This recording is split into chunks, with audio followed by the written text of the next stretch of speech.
Sweet surrender as I love, serve, and remember. So, Winnie the Pooh also says, my favorite day is always when I'm with you, so today is my new favorite day. It is wonderful to be with all of you.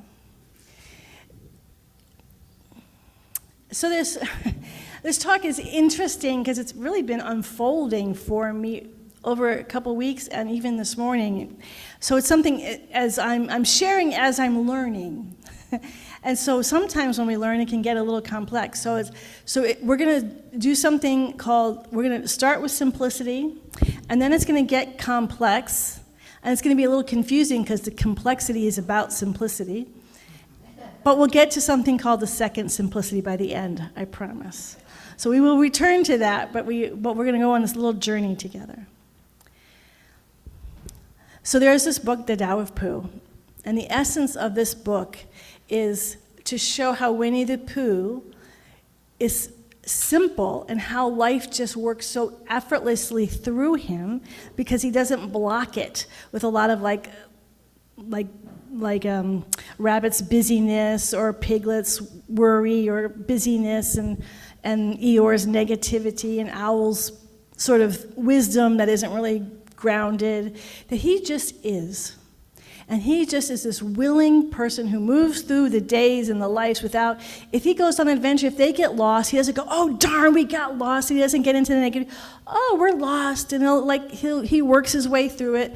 So the idea is that this is how Taoism works. That's why the book is called The Tao of Pooh. They're just showing how he has this sort of Taoist perspective of just allowing the divine order of the universe to move through us, that the natural order of this universe is already is already flowing, and we don't have to make anything happen.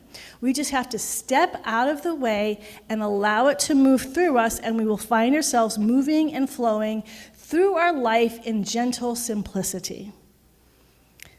For those of you who heard me when I talked about my sabbatical, it was very much how my sabbatical was. I didn't go into my sabbatical with pretty much any agenda, and every day just flowed, and I just went from one day to the next, and when I came back, I was saying the two words that really stuck with me about my sabbatical was gentleness and softness. There wasn't any, I wasn't trying to make anything happen, I wasn't trying to fix anything, I wasn't trying to create my future, I wasn't trying to hold on, I was just letting the divine, and it was wonderful. It was so beautiful and sweet and loving. And this is so much of what the Tao has to offer us. And as Jerry said at the very beginning in the reading, that you can't really talk about it. If you listen to Taoists, they say, you can't really talk about the Tao. You just have to feel it and sense it and move with it. It's not like a teaching, like here's the teaching and this is the steps you need to follow. That's sort of a little bit of the harsh way. The flowy way is like a river. You just follow it and feel into it moment by moment. It's how a lot of the saints and what spiritual masters live their life in so much silence. And from that silence, they move through their life. They don't like a lot of words often. St. Francis had words, but he also spent a lot of time in silence. In fact, as some of you know, one of my favorite quotes is St. Francis when he talks to his, I don't know if you call them disciples or students, but his brothers. And he said, go out and preach the gospel. And if we want to use it in our language, go out and preach the good news. And if you must, use words. That it is that very stillness that goes before us. So I read The Tao of Pooh back in 1994, and I loved it, but as I kept reading, it was getting harder and harder for me to relate. I loved it, but I am not Winnie the Pooh. And then to add on to make it worse, the day I finished, that night or the next night, I went to go see the movie Forrest Gump. And that was just For me, because I'm just like, I am not this, I mean, yes, it's very sweet that he doesn't think, but I think. I have a very active mind, and what you're telling me is that my mind is bad, that the people whose life, who don't really think very much and are just very simple and move through, they're the ones who really enjoy the life, and for those of us who like to think, we were given a brain, but I'm not supposed to be using it. So I was very agitated by the time I walked out of Forrest Gump, because I felt like I was wrong as a human being because I like to think. Fortunately, as I know some of you know, but others don't, I had a spiritual experience 2 years earlier where I was looking at the four paths. I was reading a book, Houston Smith's book about the four paths to God in Hinduism. And there's a path called jnana, which is usually interpreted as knowledge, which I never resonated with. But the way Houston Smith was writing about it is he was writing it as a reflective person. And that word reflection caught me, because I'm like, oh yeah, I've been doing this my whole life. I can't help but reflect. And as I had that awareness, suddenly I'm moving outside my body-mind, and it's this voice said, who you are and your path are one and the same. And it was this path of the reflective. And suddenly the walls got all gold and dissolved, and I could see out into the street. I was one with saw a homeless guy, and we were one. And then that night, truth came, and light rained down on me, truth. You know, and I'm like, that was a huge experience. But I think what I've discovered is when I have those huge experiences, it's because I have so much block against it. I have so much block against thinking that so many people told me I thought too much. Even as I mentioned in my weekly email, my brother, who was at Harvard Law School at the time, told me I thought too much. That really threw me, because I'm like, no, I'm a heart person. And so I had so rejected this part of myself. No, I'm all about love. I don't think too much. And so I didn't know what to do with this part of me. And so I felt like that experience was God saying, don't push it, keep pushing it away, embrace it. So I didn't know what to do with all the Taoist simplicity with my brain. My first little hint of it, I will say, I had a tiny hint of what it could look like. My teacher, Michael Beckwith, who is a spiritual progressive minister down in Los Angeles, although he travels all over. I remember seeing him at a social event. This is in the 1990s. There's a convention, and there's a reception, and so he's just going, and he knows everybody, so he's talking to everybody. And I remember just staring at him, watching him. And I'm like, in the midst of all that activity, he's talking to everybody, but he's so still inside. There's this absolute stillness as he's talking to everybody. So on the external, he's active, but the internal, he's totally quiet.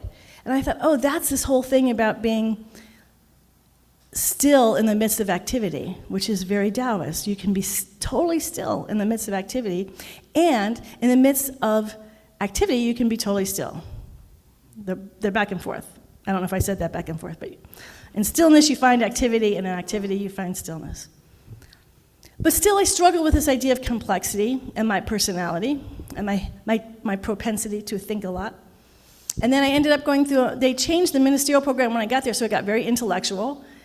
So I was like, I couldn't get away from this thinking all the time. And then I had over a decade later, I had another vision where I was told to learn something called integral theory. I had read 2 books about it prior to that, and though I found them interesting, I had no desire at all to pursue it because it's very heady. And I'm like, no. But it was another just a really profound vision, so I couldn't say no. So the next 5 years, I immersed myself in the Integral Institute and learning how to see this world. And you do have to do a lot of mental work. It's very complex, and it includes Ken Wilber is the main articulator. One of his books is A Brief History of Everything, and so he had these conversations with people from every field, the economic field, the biology, spirituality, movies, politics. I mean, he was applying his maps to everything. So I'm taking all of this in, and it's really complex. And then eventually, I'm sort of getting enough of embodiment, and there's things that happen, so I just moved away from it because I was getting uncomfortable. It was also whatever. It was enough. And I knew I had it, but it was also, I got to the point of, what do I do with all of this? And then I got to this thing, what I would call the second simplicity. I don't call it, someone else called it, and I'm just teaching it, which is once you've spent a lot of time with anything, and I want you to apply this to yourself, something, or maybe it's more than one thing, that you've spent a lot of years on in your life, that you have some level of mastery in. That you can't just go, oh, this is what it is, to somebody who hasn't done it.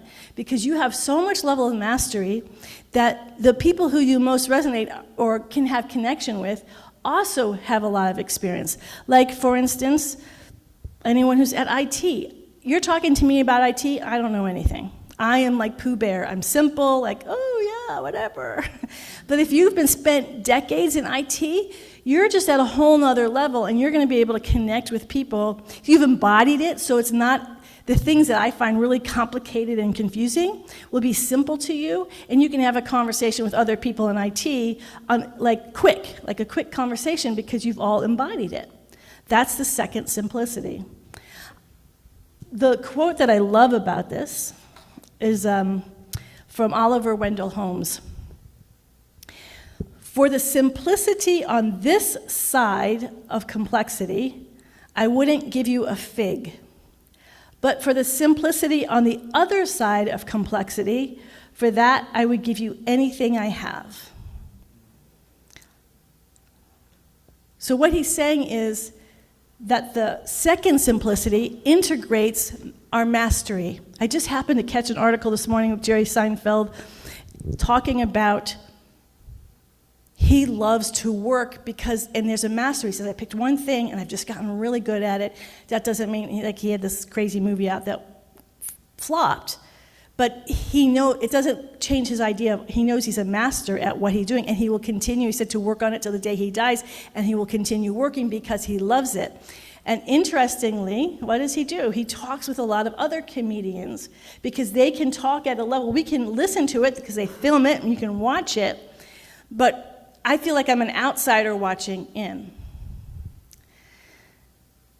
Because when we master something, there's a level of, I've discovered, exclusivity to it. Not everybody can relate. And the reason why, I'll just say why I've been working through this myself, because I just had a recent experience of this that was very uncomfortable, but we know we learn and find blessings from those things that are very uncomfortable. So I spent lots of years learning integral. We even did a class here for like 9 months doing integral. But I didn't have any desire to teach integral anymore. Again, because even if you take a 9-month class, it's repetition. Anything you learn takes a lot of time, and I didn't want to do it again. It's hard, and you got to keep returning to it. So I didn't have that, but I do love the second simplicity of integral. I love being able to say, oh, this is what this means, and I could just really quickly assess it and put it on my little integral map.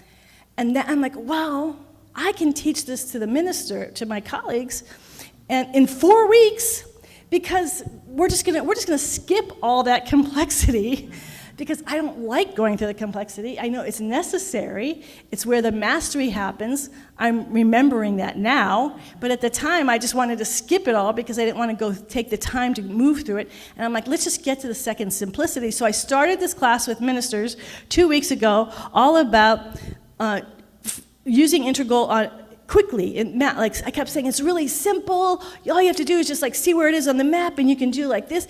And then the first day of class came.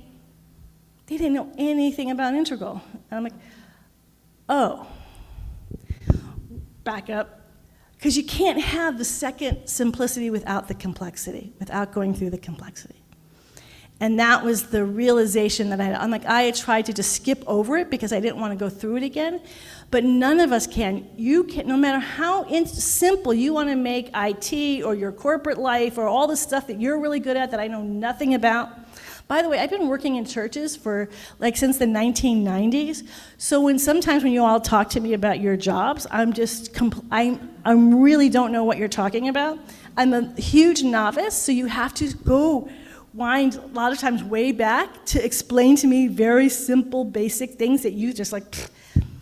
And that's what I realized. I'm like, oh, I'm trying to get to the next level without the complexity. It was interesting. It stumped me because I like talking about the second simplicity. But I think the part that stumped me was it felt exclusive then. That there's certain things that I could see that others couldn't, just like you see things that I can't see, just like comedians who've been comedians for decades are talking about things that I can't see. And we see it even in the spiritual realm. Even in our organization, we have people who've taken a lot of classes, and they've spent years doing something, and then we have people who are brand new. And so, we know that whatever if you've taken a lot of classes and you've been studying something, when you talk with people who've taken those classes with you, you have a connection. You have almost a shorthand of talking that if someone's brand new, you can't talk with them in that way. So I started seeing all this separation in this idea of first simplicity and second simplicity, and I'm like, this is really hurting my heart. Like, it doesn't feel good. And so when I say it doesn't feel good and I don't know where to go with it, I said I was going to end the talk with just be like Winnie the Pooh and say, I don't know, and be in the mystery. That's where I was at 9:28 this morning. But then I had a little shift because God's so good in that way. It's actually a beautiful shift. Because all of the level of mastery, it does make life more fun. To whatever you've mastered, I'm sure I'm looking at Kathy in pickleball. But if you've mastered something, it's fun. It feels good. That's why people like the second simplicity. But the greatest joy is the divine itself. And the divine is available to us at every moment of every day. It does not need any mastery in terms of the way we think of it as human beings. And it can be connected with other people. Let me just give a quick example. I'm going to use one person and two examples. Well, actually, no.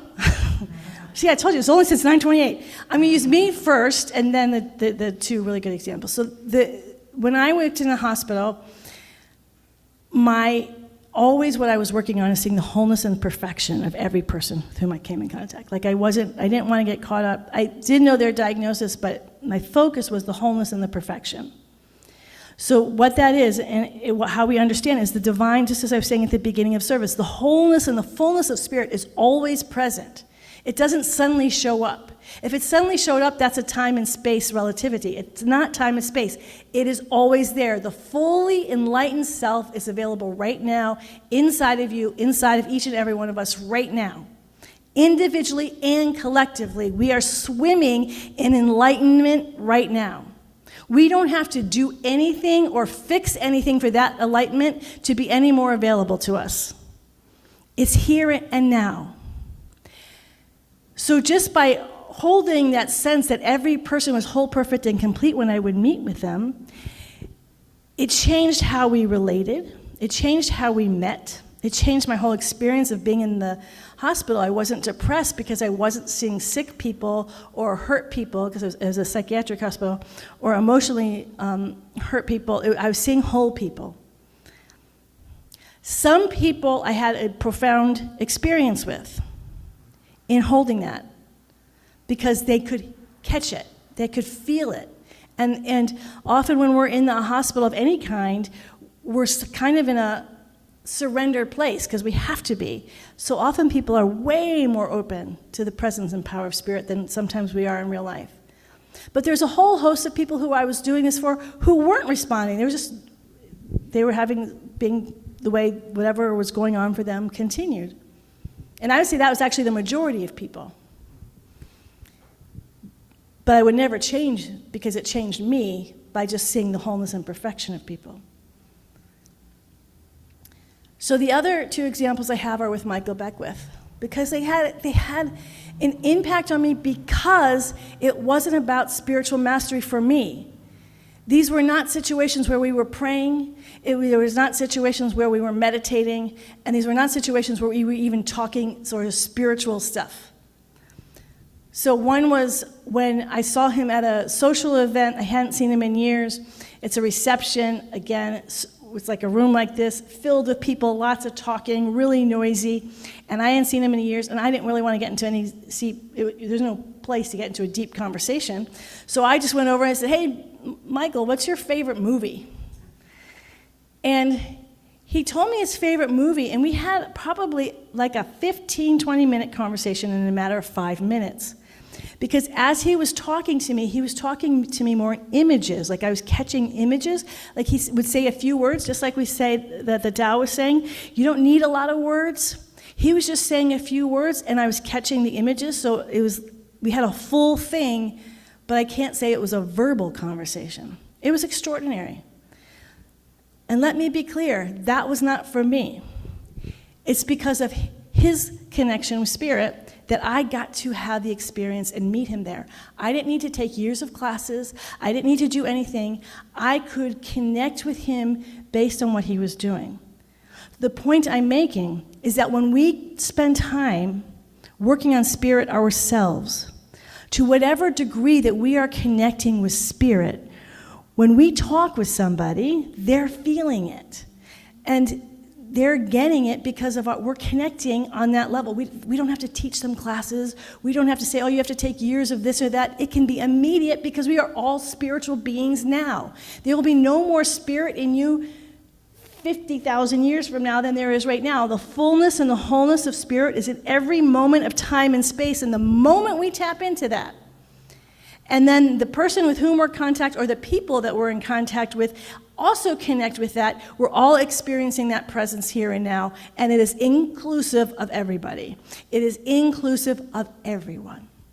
So the simple, whether it's first simplicity or second simplicity, that's all very much on the human realm. In the spiritual realm, it's immediate and always already. I've also seen Reverend Michael do that with entire communities. Just one reason why we went to Agape is because you go into the service, and when you come out, you're flying high because we're all connected. I don't know anybody there, but we're in this spiritual, because he has that spiritual gift of being able to raise people up. But that's a very spiritual thing. The second example was when I was in his office, and we were just talking about, I was asking him questions for a ministerial class, a list of questions, and it was about how he started Agape. But there were logistical questions.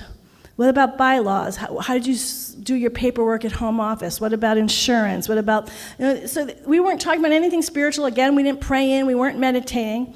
But as I'm talking with him, interviewing him and getting his answers, because I'm connecting with him, because there's this connection between him and I, suddenly I'm moving way out beyond my body-mind. It's like in the vastness. So we're talking about very mundane, everyday things, and yet at the same time, and I remember thinking, oh, this is why he approaches certain issues, because he's living way out here. Again, I didn't have to take classes. I didn't have to, he didn't have to say, Harriet, you can't really connect with me here unless you do this, and the other thing. He was already there. And that supported me in understanding spirituality way beyond what I had experienced it in just an everyday moment, in a non-spiritual way of doing it. We are so saying, I guess what I'm trying to say is that it doesn't have to be in the context of a spiritual community, or even having a spiritual conversation with somebody, or even having a spiritual conversation with somebody. It has to do with your own connection with the divine, and nurturing that every day as much as you can, and connecting with other people and seeing the divine in them. And sometimes they'll resonate with you and catch it, and sometimes they won't. But that's none of our business. Our business is just to stay in the God. That's the eternal simplicity. Gets to me. That's the beauty of every moment.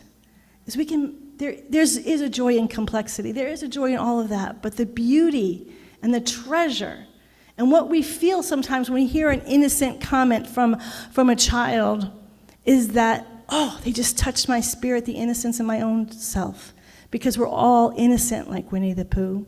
We all have that purity of innocence, no matter how complex we get, no matter how much mastery we like second simplicity. And then you can read a comment by Winnie the Pooh and all that, just like, I remember who I am in that moment. I remember who you are in that moment. I remember who we are in that moment. And that's the most beautiful wisdom that we can walk this earth with.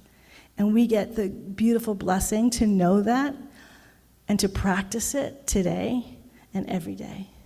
And that's why it's such a joy to be in a spiritual community with people who are constantly practicing this to shore up our own inner knowing.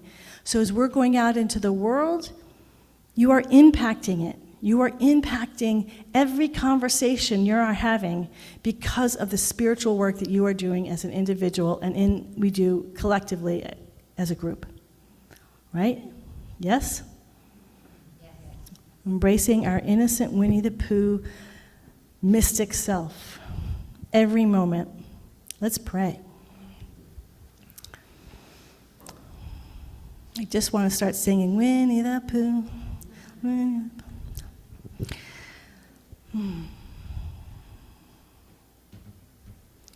And what a beautiful and glorious realization to know that beyond all of our human experience, first simplicity, complexity, second simplicity, beyond all of that is the purity of love, of presence, of joy, of light that is everywhere present all of the time.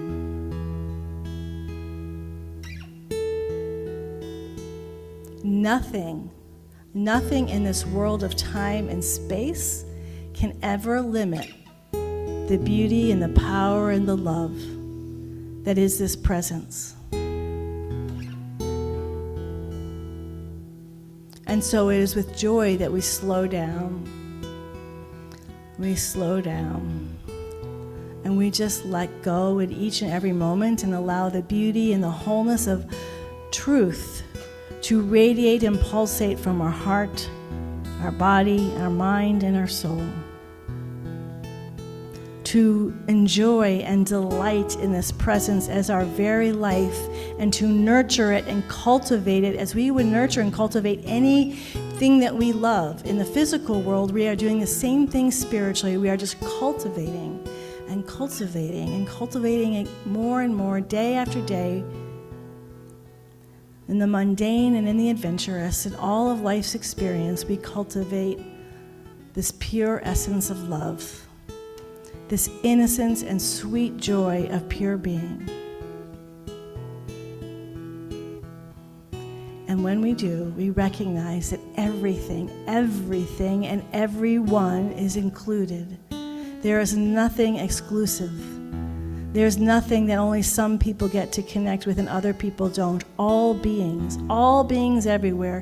Human beings, four-legged, two-legged, winged, in the water, plants, minerals, the cosmos, the galaxies upon galaxies upon galaxies, and billions and trillions of stars, all of it. The purity and the simplicity of love, of light, of pure presence. This is our joy. This is our delight. This is the wisdom that we sing to one another in every conversation, in every communication. We sing light. We smile love. We bow peace. And in this awareness, we just say thank you, thank you, thank you. And we let it be now. We completely let it go as we say together. And so it is. Amen and amen. I walk in God in all